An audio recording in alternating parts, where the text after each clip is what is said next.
If you don't know how to do your makeup, keep watching because this is Makeup 101 where I teach you how to do your makeup step by step. So far we've covered all of the steps starting from your skin prep. Today I'm showing you guys how to set your makeup with powders. There's different types of powders you can use. You can use a pressed setting powder, you can use a loose setting powder. We even have finishing powders which serve a little bit of a different purpose. For pressed setting powder, I like to use a brush, but for loose powder, I like to use a little powder puff, and I'm going to show you guys how to set with loose powder today because I feel like this one is a little bit more complicated.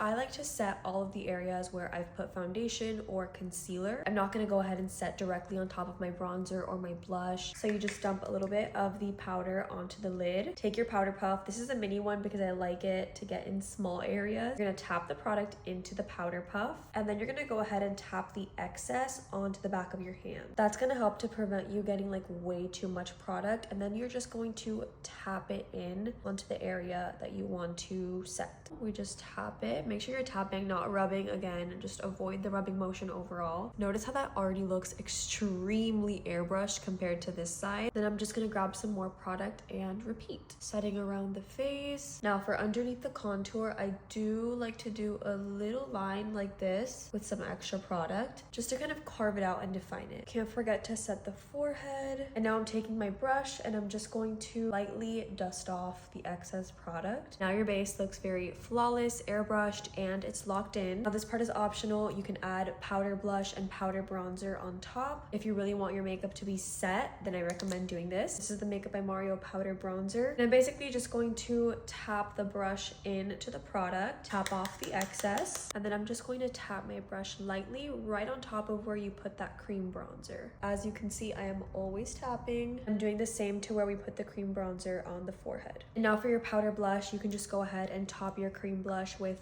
whatever powder blush you want. If you want to add a different color, add something with a shimmer like this Kosas one to add some glow. Have fun with it. We're just going to use the same technique. Take your brush, tap it into the blush, tap off any excess, and then we just tap on the area that we put the cream blush. That's gonna go ahead and set everything, bring some life back to the face, because after powders, sometimes you can lose that cream blush that you applied. I really am a big fan of using like a shimmery powder blush. And there you go. That's how you set your face with powder. As you can see, if you know how to use it, powder will not make your makeup look all powdery and dry and cakey. If you are someone that likes more of a natural, glowy makeup look, you can always bring the glow back once you set your face with your setting spray. For glow, I really love the Charlotte Tilbury setting spray or the One Size powder melt. I hope this was helpful, and make sure to follow along because in the next video we are going to be covering your brows, eyes, and lips.